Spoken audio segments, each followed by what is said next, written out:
सभी विद्यार्थियों को वंदे मातरम।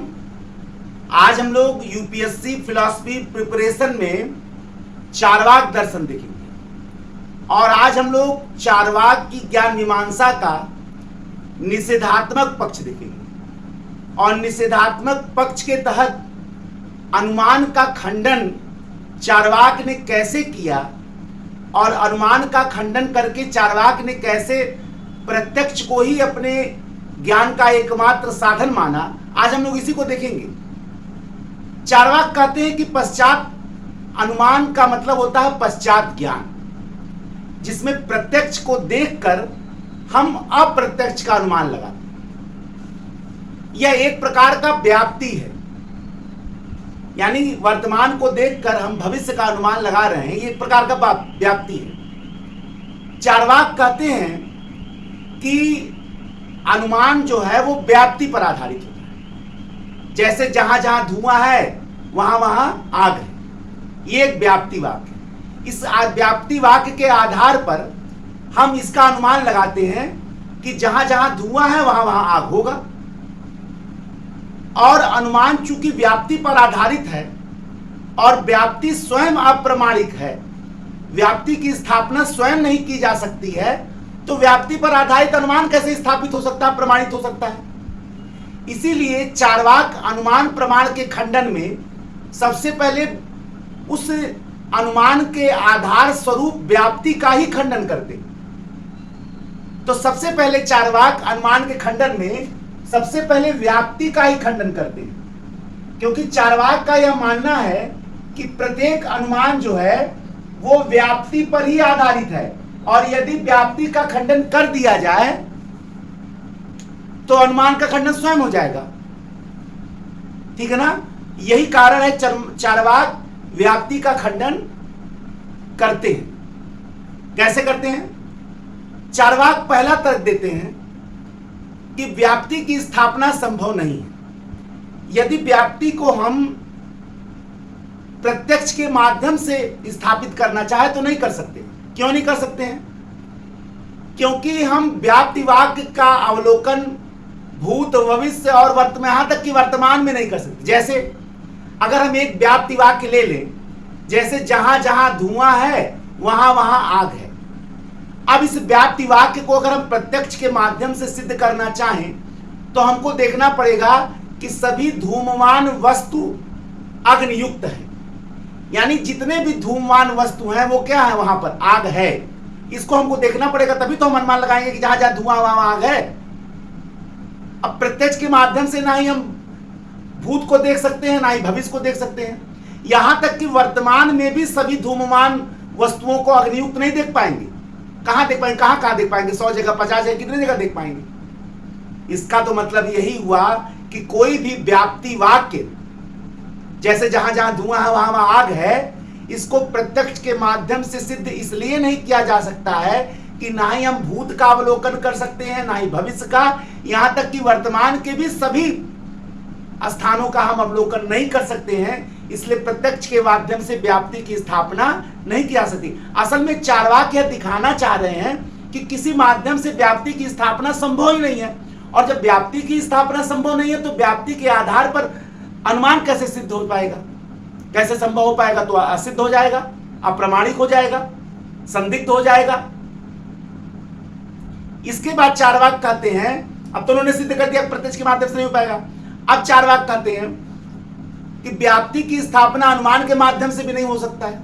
कैसे नहीं हो सकता है भाई? इस प्रकार यहां तो ये हो जाएगा कि अनुमान व्याप्ति पर आधारित है और आप व्याप्ति की स्थापना अनुमान के आधार पर कर रहे हैं, यानी यहां अन्योन्याश्रय संबंध हो जा रहा है। अन्योन्याश्रय संबंध माने एक दूसरे पर निर्भरता का संबंध हो जाएगा, एक दूसरे के आश्रय में स्थापित हो जाएंगे। व्याप्ति अनुमान व्याप्ति पर आधारित है और अभी आप व्याप्ति की स्थापना अनुमान पे कर रहे हैं, इसको अन्योन्याश्रय संबंध कहते हैं। अन्योन्याश्रय संबंध एक दोष होता है, और जब अन्योन्याश्रय संबंध आ गया तो ये प्रमाण हो ही नहीं सकता है। यानी यदि अनुमान के आधार पर हम व्याप्ति की स्थापना करना चाहें तो इस प्रकार से व्याप्ति पर अनुमान आधारित हो जाएगा और अनुमान व्याप्ति पर आधारित हो जाएगा। इस प्रकार से अन्योन्याश्रय संबंध हो जाएगा। और यह सिद्ध हो नहीं पाएगा, यानी अनुमान के माध्यम से भी नहीं सिद्ध कर सकते हैं। चार्वाक कहते हैं व्यक्ति की स्थापना हम कार्य कारण संबंध के माध्यम से भी नहीं कर सकते हैं। क्यों नहीं कर सकते हैं? क्योंकि कार्य कारण संबंध जो होता है, अगर सामान्य होता है तो वो भी एक प्रकार का व्याप्ति ही होता है। प्रत्येक कार्य का कोई ना कोई कारण होता ही होता है।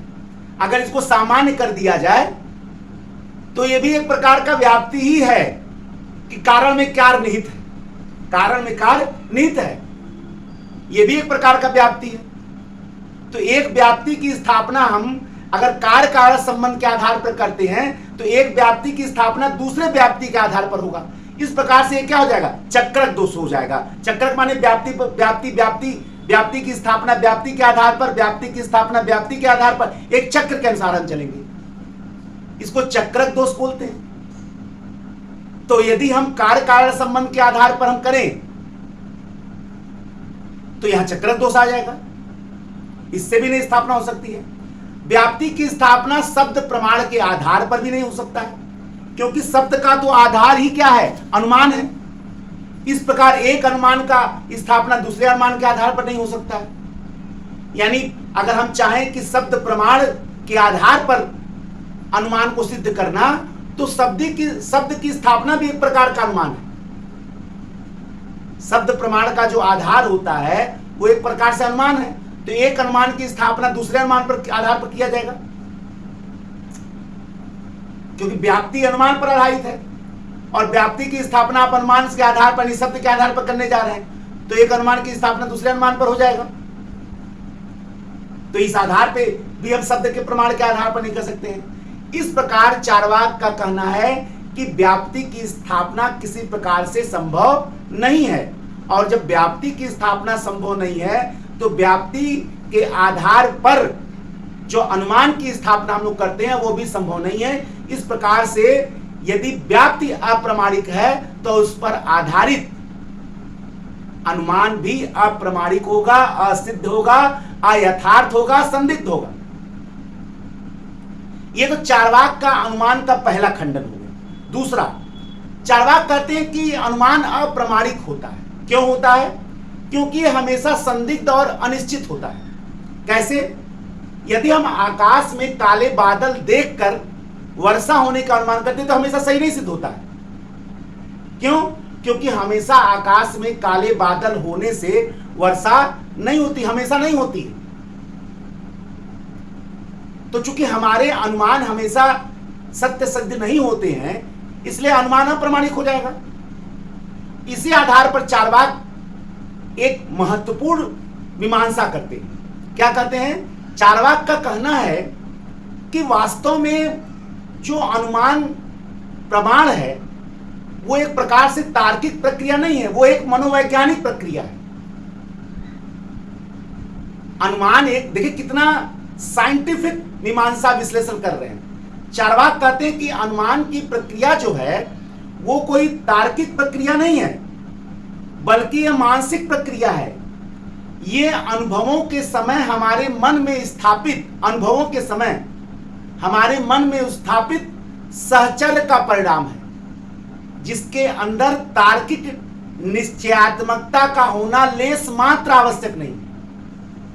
क्या मतलब? वो कह रहे हैं कि जब हम लोग बार बार अपने मन में कोई घटना होते होते देखते हैं कि जैसे जहां जहां धुआं है वहां वहां आग है, जहां जहां धुआं है वहां वहां आग है, जहां जहां धुआं है वहां वहां आग है, तो ये घटना हमारे मन में, अनुभव में बार बार आती है।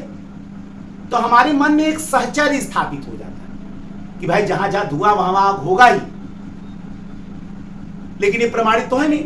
अगर हम देख रहे हैं एक बार काले बादल आया, वर्षा हो गया, दूसरी बार काले बादल आया, वर्षा हो गया, तीसरी बार काले बादल आया, वर्षा हो गया। अब हमारे मन में एक सहचर्य स्थापित, सहचर्य माने संबंध का मतलब हुआ एक के होने के बाद दूसरा होना, एक के होने के बाद दूसरे का होना, ये सहचर्य संबंध है। रेगुलर घटना बार बार हो, अगर एक के बाद घटना बी घटती हो, बार बार घटती हो, तो सहचर्य संबंध हो जाएगा कि एक के बाद बी आएगा ही आएगा। तो चार्वाक कह रहे कि अनुभवों के समय हमारे मन में जो सहचर्य स्थापित हो जाता है, अनुमान उसी का परिणाम है। लेकिन इसमें तार्किक निश्चयात्मकता होना कोई भी जरूरी नहीं। इसी कारण से अनुमान प्रमाण क्या होता है? संदिग्ध होता है और अनिश्चयात्मक होता है। तो लोगों का कहना है कि भाई अगर अनुमान प्रमाण का नहीं कोई जरूरत है, अप्रमाणिक, तो हम रोज प्रयोग कैसे करते हैं? चार्वाक कहते हैं कि ये अनुमान विषय की भ्रांति है। हमारे मन में चूंकि हम घटनाओं को बार बार होते देखते हैं, तो हमारे मन में ये स्थापित हो जाता है कि ये घटना घटेगी। ये एकमात्र अटकल ही है, अटकलबाजी ही है कि हाँ भाई इसके बाद ये होगा। ये कोई ज्ञान का प्रमाणिक साधन नहीं। यानी चार्वाक ने अनुमान को एक प्रकार से अटकलबाजी ही माना है, अनुमान की भ्रांति ही माना है। अब यहां चार्वाक की तुलना पाश्चात्य दार्शनिक ह्यूम से हो सकता है। ह्यूम ने भी कारण कार्य संबंध को एक प्रकार से तार्किक क्रिया न मानकर मनोवैज्ञानिक क्रिया ही माना है। जैसे चार्वाक अनुमान को एक मनोवैज्ञानिक क्रिया मान रहे हैं, उसी प्रकार से ह्यूम ने भी कार्य कारण संबंध को वास्तव में एक प्रकार की मनोवैज्ञानिक प्रक्रिया ही माना है। इस प्रकार से देखा जाए तो चार्वाक ने एक तरफ तो व्याप्ति को असिद्ध करके अनुमान को अप्रमाणित किया, दूसरा अनुमान को ही असंदिग्ध बताकर एक मनोवैज्ञानिक सहचर्य दिखाकर अटकलबाजी सिद्ध कर दी। इस प्रकार चार्वाक ने अनुमान का खंडन करके अपने प्रत्यक्षवादी सिद्धांत को ही स्थापित किया। यही उनके ज्ञान मीमांसा का, अनुमान का खंडन उनके ज्ञान मीमांसा का निषेधात्मक पक्ष है, और अनुमान के खंडन के बाद प्रत्यक्ष की स्थापना करना उनके ज्ञान मीमांसा का भावात्मक पक्ष है। लेकिन आलोचना तो दर्शन में होगा ही होगा।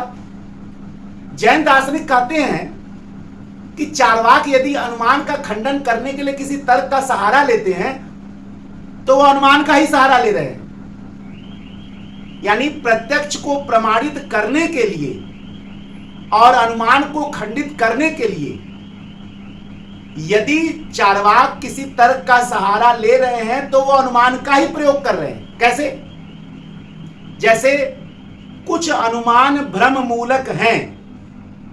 भाई एक अनुमान गलत निकल गया, दूसरा अनुमान गलत निकल गया, यानी कुछ अनुमान भ्रम मूलक हैं, अर्थात सभी अनुमान भ्रम मूलक है। यही तो चार्वाक कर रहे हैं। एक अनुमान गलत हो गया, दो अनुमान गलत हो गया, चार अनुमान गलत हो गया, तो वो क्या मान ले रहे हैं? सभी अनुमान भ्रम मूलक है। ये भी तो प्रकार का अनुमान है। जैन दार्शनिक यही कह रहे हैं कि भैया यदि चार्वाक कह रहे हैं कि भाई अनुमान अप्रमाणिक है, ठीक है, लेकिन आप अनुमान को जब अप्रमाणिक सिद्ध कर रहे हो, तो आप एक अनुमान के खंडन के लिए दूसरे अनुमान का ही सहारा ले रहे हो। यानी आपका खंडन ही विरोधाभास सिद्ध हो जाता है। अनुमान का खंडन अनुमान के माध्यम से आप कर रहे हो। यानी चार्वाक का अनुमान का खंडन स्वयं एक अनुमान हो जा रहा है, जो एक प्रकार का विरोधाभास है। इस प्रकार से चार्वाक का अनुमान का खंडन पूर्णतः सत्य नहीं माना जा सकता। यह स्वयं एक अनुमान की प्रक्रिया, यह आईएस में आता भी है, फिलॉसफी में आया भी है कि चार्वाक के अनुमान का खंडन स्वयं एक अनुमान की प्रक्रिया है ही।